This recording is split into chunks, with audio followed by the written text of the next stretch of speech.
Jade's debut album, That's Showbiz Baby, has been out for almost a week now, and it's gotten a ton of attention from pop fans touting her as the next big thing in the genre. First, to start this video on a positive note, let me be clear, I think this is a collection of stellar pop songs. I think that's what it's trying to be, and on that front, it succeeds completely. However, if you haven't seen me before, I tend to focus on the numbers, the strategy, that kind of thing in pop music, and on that front, I do have less nice things to say. First, come back with me over a year ago now to the lead single, Angel of My Dreams, which I still think is the standout track. It's a killer pop song, no other way to slice it. It remains the commercial high point of this album, but it was released over a year before this album, as I said. I would imagine her and her team were kind of waiting to see how those early singles were received before deciding how to proceed. And while that definitely explains the wait, I would say in hindsight, it kind of looks like they missed their commercial moment. None of the other singles picked up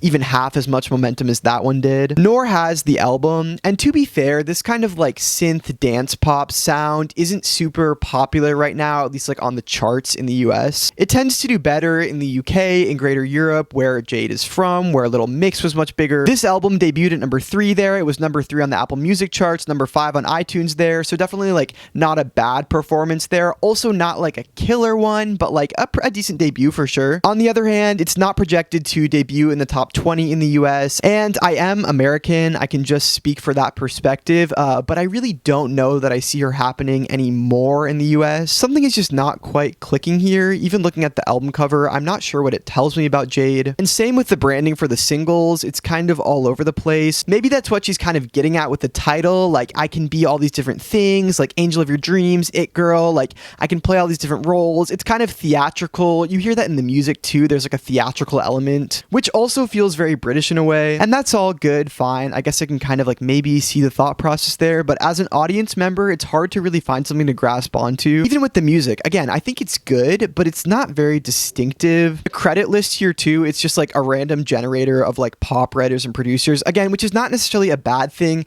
but it doesn't exactly make for like a super distinctive debut that says like, I am Jade, this is my story. And I don't think I'm completely alone in feeling this way. Again, like I said, this really hasn't hit for general audiences in the way that many people suggested it would over the last year or so. I hope she can catch at least like an EDM remix hit or something like that. I feel like I can see that for her. Or maybe in the next era, she'll be able to go into it with like a more concise view of what she wants to do. I hate to do such a negative video about this. Again, I like the album, I like Jade, but the truth is it's not clicking for general audiences right now when it's pretty clearly trying to. What do you guys think of Jade? What do you think of this album? Let me know.